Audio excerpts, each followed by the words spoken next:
Bismillahirrahmanirrahim.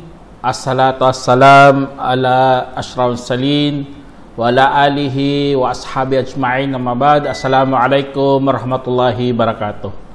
Mga kapatid sa Islam, nandito naman po tayo para magbigay ng Islamikong pagpapayo patungkol ito sa tafsir na umabot na tayo sa Surah Muhammad verse 33. A'udzu billahi minasyaitonir rajim. Bismillahirrahmanirrahim. Ya ayyuhalladzina amanu atii'ullaha wa atii'ur rasul wa la tubtilu a'malakum. Sa sinabi ng Allah Subhanahu wa Ta'ala, kadugtong dito, o kayong mga sumampalataya, sundin ninyo si Allah at sundin ninyo ang mensahero at huwag ninyong ipapawalang bisa ang inyong mga gawa. Diyan sa sinabi ng Allah Subhanahu wa Ta'ala, mga kapatid, ang Allah Subhanahu wa Ta'ala, tinawag niya ulit ang mga mananampalataya. Kaya sinabi ni Ibn Mas'ud, kapag nakarinig ka ng ganito, ya ayyuhalladhina amanu, pakinggan mo. Kasi ang kasunod diyan ay utos o kaya mga ipinagbawal ng Allah. Kaya ganun po ang mga mananampalataya. Kapag mayroong mga utos, kung may mga bawal, ay sinusunod ka agad ng Allah Subhanahu wa Ta'ala. Kasi nga, yan ang mga gawain na dapat nating isaalang-alang. Lalo na ang pagsunod sa mensahero. At ang sino man sumunod sa mensahero ay parang sinunod niya na si Allah. Kasi nga, ang lahat ng mga utos ay pinapadaan doon kay Propeta Muhammad sallallahu alaihi wasallam. Kaya alhamdulillah, naunawaan natin na kailangan pala mayroong kang tinataglay na pananampalataya bago mo sundin. Kasi nga, aanihin mo ang pagsunod mo kung wala ka namang pananampalataya. Napunta lang po sa walang saysay. Pero tayo, alhamdulillah, tinuruan tayo at pinaganda pa sa atin ang pananampalataya. Kaya lubos natin nauunawaan, mga kapatid, ang mga batas ng Allah Subhanahu wa Ta'ala. Ang batas niya napakalinaw. Kaya sundin natin. Tapos ito pinakamatindi sa lahat sa kadugtong dito, mga kapatid. Wala tubtilu a'malakum. At huwag niyong ipapawalang bisa. Dito, mga kapatid, ang gawain ng mga Muslim pala, hindi lamang makikita sa una, hindi lang makikita sa gitna, bagkus nakikita hanggang kamatayan. Tandaan nyo yan, mga kapatid. Kaya mayroon tinatawag na su'il khatimah, husnul khatimah. Ibig sabihin, mayroong mga mabubuting pangwakas, mayroon ding masamang pangwakas. Kasi nga doon tayo hahatulan ng Allah. Kaya ang pinagbawalan tayo na wag nating ipapawalang bisa ang ating mga gawa. Kaya pinagbawalan tayo na mag-share kay Allah Subhanahu wa Ta'ala. Kaya bawal na bawal yan. Mag-share ka kasi mawalan talaga ng saysay. Buburahin ka agad ng Allah. Kasalanan mo yan eh. Ikaw mismo ang nagpawalang bisa ng iyong mga gawa. O nifaq, pagkukunwari. O kaya tinatawag na mga malalaking kasalanan, mga kalaswaan. Kapag nakagawa ka ng ganito, mga kapatid, unti-unting mabubura ang iyong mga gawain, ipapawalang bisa ang iyong mga gawa. Kaya nakakatakot, mga kapatid, isa sa mga itong mga ganitong mga gawain bilang mga Muslim. Kaya mga sahaba, mga kapatid, nagtatanungan sila sa bawat isa talaga eh. Paano natin mawawalang bisa ang ating mga gawa? Sinagot ng bawat isa sa kanila, paggawa ng mga malalaking kasalanan at kalaswaan. Hanggang bumaba ang talata ng Allah Subhanahu wa Ta'ala. Inna Allaha la yaghfiru ay yushraka bihi wa yaghfiru ma duna dhalika liman yasha.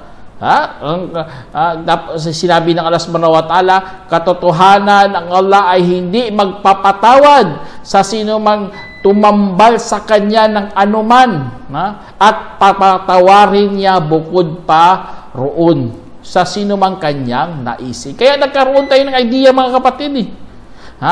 Ang nakakatakot lang pala na nakakapangwalang bisa talaga, yun ang shirk. Kasi ang shirk, mga kapatid, wala talagang kapatawaran yan. Pero ang mga kasalanan, natatanggal lang yan o nasisira lang iyong gawain, pero meron ka pa rin iman. Sa pag gumagawa ka ng class 1, may iman ka pa rin eh. Inshallah, maliligtas ka, pero ang uwan sa atin, mga kapatid, wag na wag mo talagang ipawawalang bisa. Ibig sabihin, magkupur ka. Kasi nga, sumunod ka nga kay Allah. Sumunod ka nga sa mensahero. Pero nagkupur ka bandang huli, pinawalang bisa mong gawain mo. Kaya, mukhrij anil millah, tawag dito eh. Nagpapalabas talaga sa religion ang mga syirkul akbar at ang kupur akbar.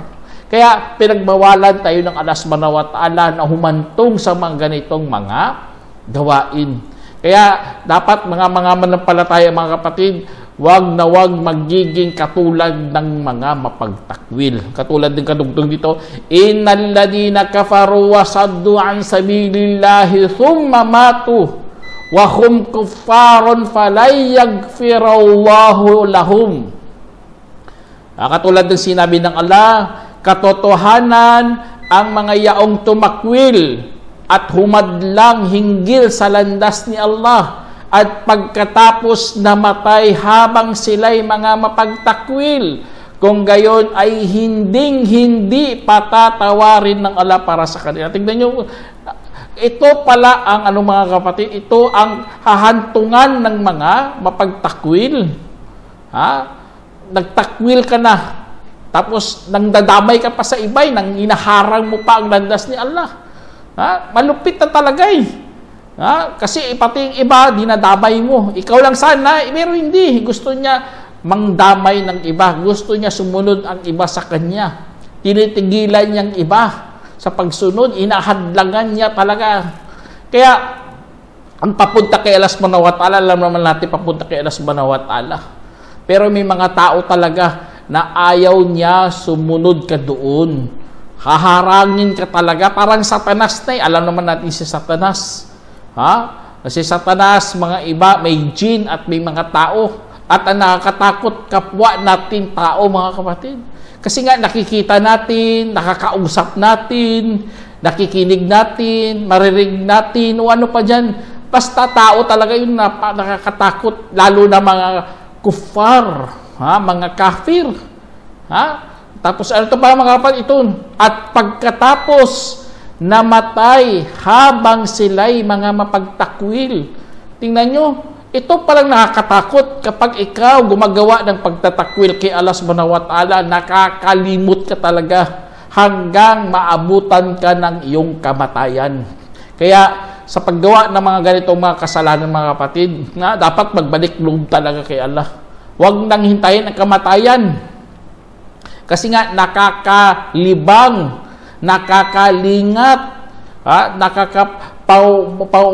nakakalimot ang mga ganitong mga gawain, mga kapatid, tungo kay Allah subhanahu wa ta'ala. Malilimutan mo si Allah subhanahu wa ta'ala at nakagawa ka ng mga mapagtakwil, pagtatakwil. Tapos sabi ng Allah dito, kung gayon, falay yaghfira lahum. Kung gayon, hindi, tingnan nyo, hindi, ginamit ng Allah. Lan, hindi lang la. Ginamit yan lan. Hindi. Ang ano talaga eh, pang sigurado talaga eh. Falantog yaghfirallahu lahum, at hindi patatawarin ni Allah para sa kanila. Hindi, subhanallah. Hindi na nga sila papatawarin, hindi rin papatawarin para sa kanila kahit anong pamamagitan, kahit anong mga mabubuting gawa. Para sa kanila eh. Lahat ng mga pupunta sa kanila, hindi na patatawarin ng Allah. Mga gawain niya, hindi yung tatanggapin para patawarin sila. Ganun ang ipaparusa ng Allah subhanahu wa ta'ala sa mga taong nagtakwil kay Allah subhanahu wa ta'ala. Kasi nga, nagtakwil sila katulad ngayon, no, sumisindi ng kandila. Kahit alam naman nila na ito ay gawain ng mga pagano. Sa time ng mga pagano, doon sa mga bandang Europe, mga kapatid, naglagay sila ng mga maskara para kasi mga aswang, mga multo, mga espiritu lumalabas sa ganitong mga panahon. Kaya ginagawa nila, nagsusuot sila ng maskara para maligaw nila ang mga demonyo, subhanallah. Ganun palang paniniwala nila para mailigaw mga demonyo kasi pumupunta sa mga tao. Tapat talaga sa November 1. Ang ginawa ng mga pari, mga kapatid, para maging joint force na lang, ginawa na lang nila ang dati sa Mayo, ginawa na lang nila November 1 ang All Saint Day. Kaya nakakatakot kasi nagkaroon ng merging, mga kapatid, ang paniniwala na yun. Itinapat nila yun. Ang ganitong mga gawain. Kaya mga ganito, kapag ikaw namatay ka dyan, mga kapatid, kasi nalibang ka, nagagandahan ka, nasasiyahan ka, napatay ka dyan, tapos ikaw nagtakwil talaga kay Allah, klaro-klaro nagtakwil ka kay Allah, hindi ka papatawarin ng Allah subhanahu wa ta'ala. Kaya nakakalungkot pala, mga kapatid, kapag ikaw nag-Muslim na, tapos hindi ka nga nag-mushrik, hindi ka nga naging pagkaano, hindi ka naman sumamba sa mga rebulto, pero tinanggihan mo ang isa sa mga batas ng Allah. Hindi ka nasisiyahan, nagdududa ka pa, nalilito ka pa, kahit napakalinaw na bawal, nalilito ka pa, subhanallah. Sabihin mo pa, kasi ganitong ginagawa ng karamihan. Kaya, yun ang nakakaatakot, mga kapatid, ng mga ganito, ay mangyari sa ating mga Muslim. Kaya magpakup talaga kay Allah subhanahu wa ta'ala na sana hindi natin to mapuntahan o kaya magawa. Kaya sabi ng Allah subhanahu wa ta'ala, "Fala tahinu wa tad'u ila salmi wa antumul a'launa wallahu ma'akum wa la yatirakum a'malakum." Walay yatirakum a'malakum. Sinabi ng Allah subhanahu wa ta'ala, kaya't huwag kayong magpanghinaan at mag-anyaya ng pangkapayapaan habang nangingibabaw kayo. At si Allah ang inyong kasama at hindi niya kayo mababawasan sa inyong mga gawa.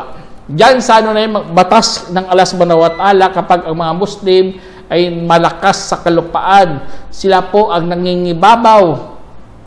Bawal yan na mag-treaty, walang treaty. Lalo na sa digmaan, mga kapatid.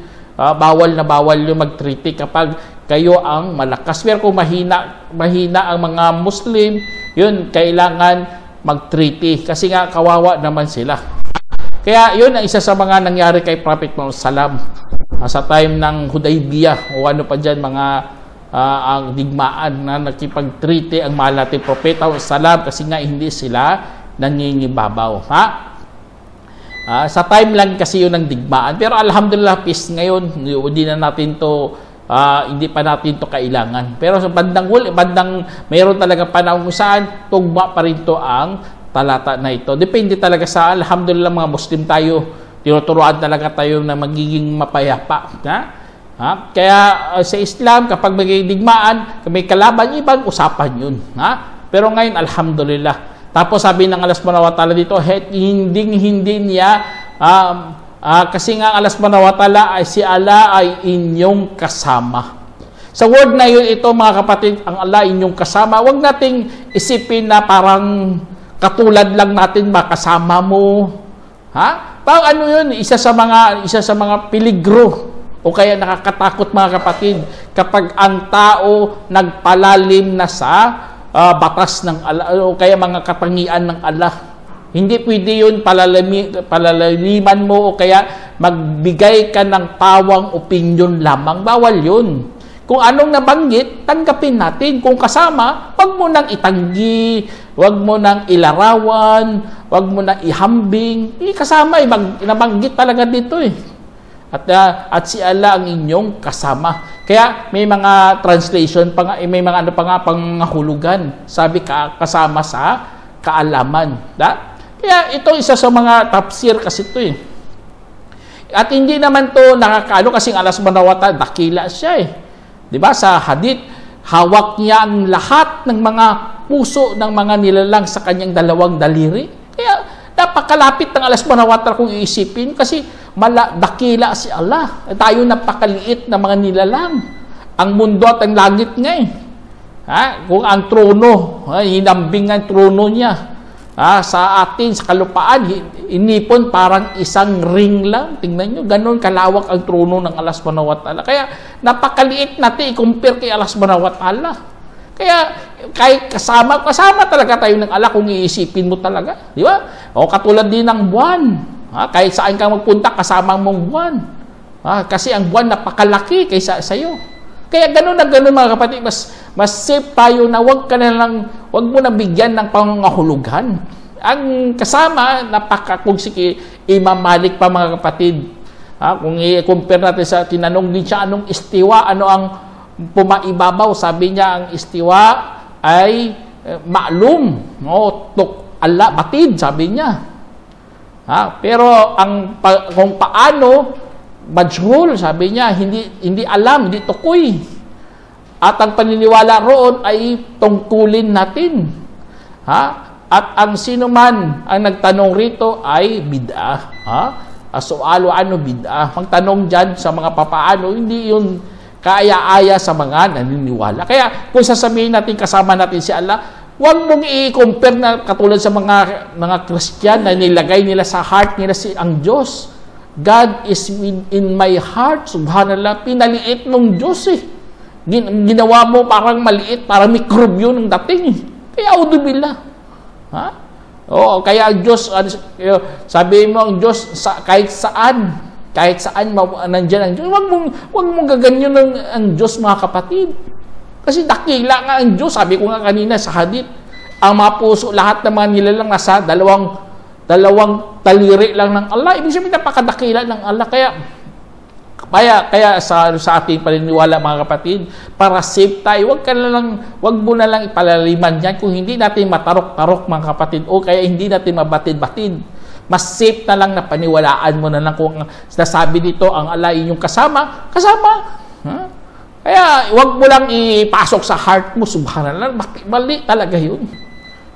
So ganito mga paniniwala. Kaya sabi ng Allah dito, kadugtong dito, at hindi kayo mababawasan sa inyong mga gawa. Hindi kayo mababawasan mga kapatid. Kasi nga, ganun ang Allah kapag nangako ay gagawin niya talaga. Sabi kaya, kadugtong dito sa sinabi ng Allah, innamal hayatad dunya la'ibu wa lahu wa in tu'minu wa tattaku yu'tikum ujurakum wa la yas'alkum amwalakum.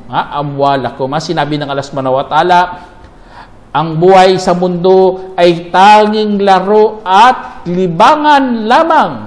At kung naniniwala kayo at natakot, bibigyan kayo ng inyong mga gantimpala at hindi kayo hihingan ng inyong mga kayamanan. Allahu Akbar. Tingnan nyo, pagkasabi ng Allah subhanahu wa ta'ala dito mga kapatid, ang buhay sa mundo, isang laro at limagan lamang mga kapatid. Kaya kung maglaro tayo, dapat sure ball talaga. Kung wala naman problema maglaro ka, pero mayroong kaakibat na pag-alala kay Allah. Dapat sure ball, dapat panalo ka talaga. At libangan para makatulong sa iyo mamuhay dito sa mundo. Kasi ganito ang pagkalikha ng Allah sa mundo.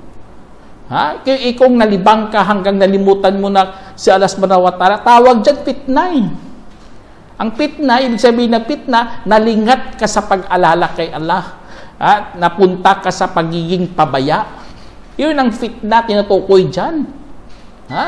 Pero kung ikaw, hindi ka man na fitna kasi naglalaro ka, inaalala mo pa rin si Allah. Nagsasala ka talaga, tinutupad mo talaga ang iyong tungkulin. Ginagampanan mo talaga ang pagiging Muslim mo. Kahit naglalaro ka o nalilibang dito sa buhay sa mundo, walang problema. Bagkus, ito ay napupunta sa mga mubah. Pero kung nasubrahan ka naman, yun ang nakakatakot kasi nagiging fit na mga kapatid. Kaya ang sabi dito, kadugtong dito, at kung naniniwala kayo, ibig sabihin kahit maglaro ka, maglibang, basta samahan mo lang ng paniniwala. At matakot ka, bibigyan niya kayo ng inyong gantimpala at hindi niya kayo hihingan ng inyong mga kayamanan. Allahu Akbar. Kaya napakaganda talaga kapatid kapag ikaw isang Muslim, nagsasala pa. Kasi ang buhay sa mundo napakadaming maraming gawain. Hindi naman pwede na focus ka lang lagi sa sala. O kaya mayroon ding zakah. Meron ding pa iba-ibang uri. Kasi nga ang tao mga kapatid ay nababagot. Nababagot siya, kaya ang Allah subhanahu wa ta'ala alam na alam niya, binibigyan din tayo ng mga ibang gawain. Lalo na isampol sa laro.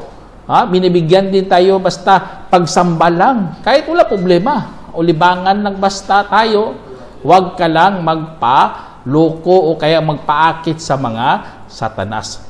Tapos sabi ng Allah subhanahu wa ta'ala sa Quran, sabi niya, in yas'alkumuha fayuhfikum fatabkhalu wa yukhris arganakum. Sinabi ng Allah subhanahu wa ta'ala, kung ihingin niya sa inyo iyon at saka pipilitin kayo ay magdadamot kayo at ipapalabas niya ang inyong pagkasuklam. Tingnan niyo mga kapatid dito sa sinabi ng Allah, kung pipilitin lang tayo mga kapatid, magdadamot tayo mga kapatid.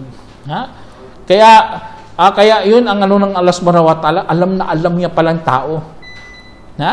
Hihingin niya sa inyo yung kayamanan natin. Magdadamot talaga tayo, bakit natin ibibigay? Pero dahil sa ating paniniwala, dahil sa ginagawa natin para kay Allah, kasi meron siyang gantimpala na ilalaan sa iyo. Kasi dito sa mundo, kahit lahat ng mga gawain dito sa mundo, take and give lang yan. Palitan lang. Kasi ganun ang kabuluhan ng mundo, mga kapatid, buhay sa mundo. Dapat meron kang makukuha, meron kang pakinabang, gumagawa ka, dapat meron kang pakinabang. Kung gumagawa ka, wala pakinabang, walang silbi. Kaya gumagawa tayo ng pagsamba kasi nga gusto natin magkaroon ng pakinabang doon sa paraiso para malugod si Allah. Di ba? Yun ang gawain ng lillah para kay Allah. O kaya iniisip mo si Allah subhanahu wa ta'ala. Kasi nga kapag gagawin mo mga pinilit mo ng sarili mo, magdadamot ka talaga. At ipapalabas niya ang inyong pagkasuklam. Magagalit ka, mapupuot ka, ipapalabas lang ng Allah sa iyo ang iyong galit. Kaya sabi dito ng Allah subhanahu wa ta'ala, antum haula'i tud'auna litunfiqu fi sabilillahi faminkum may yabkhal wa may yabkhal fa inna may yabkhal an nafsihi wallahu ghani wa antumul fuqara wa in tatawallaw yastabdil qauman wa thumma la yakunu amsalakum. Sinabi ng Allah subhanahu wa ta'ala, narito kayo na inaanyayahan upang gumugol sa landas ni Allah. At saka ang ilan sa inyo ay nagdadamot. At ang sino mang nagdadamot ay tanging nagdadamot sa kanyang sarili. At si Allah ang mayaman habang kayo ay mga mahirap. At kung tatalikod kayo ay papalitan niya kayo ng iba pang pamayanan bukod sa inyo. At pagkatapos ay hindi magiging katulad ninyo. Kaya dito panghuli na ito mga kapatid ng surah Muhammad, ang Allah subhanahu wa ta'ala ay nag-aanyaya sa atin. Itong ng Islam mga kapatid. Meron ding kung pera-pera din sa atin. Meron ding nasabihan. Pero inuutosan tayo na mag-google. Para saan? Para sa mga mahirap mga kapatid.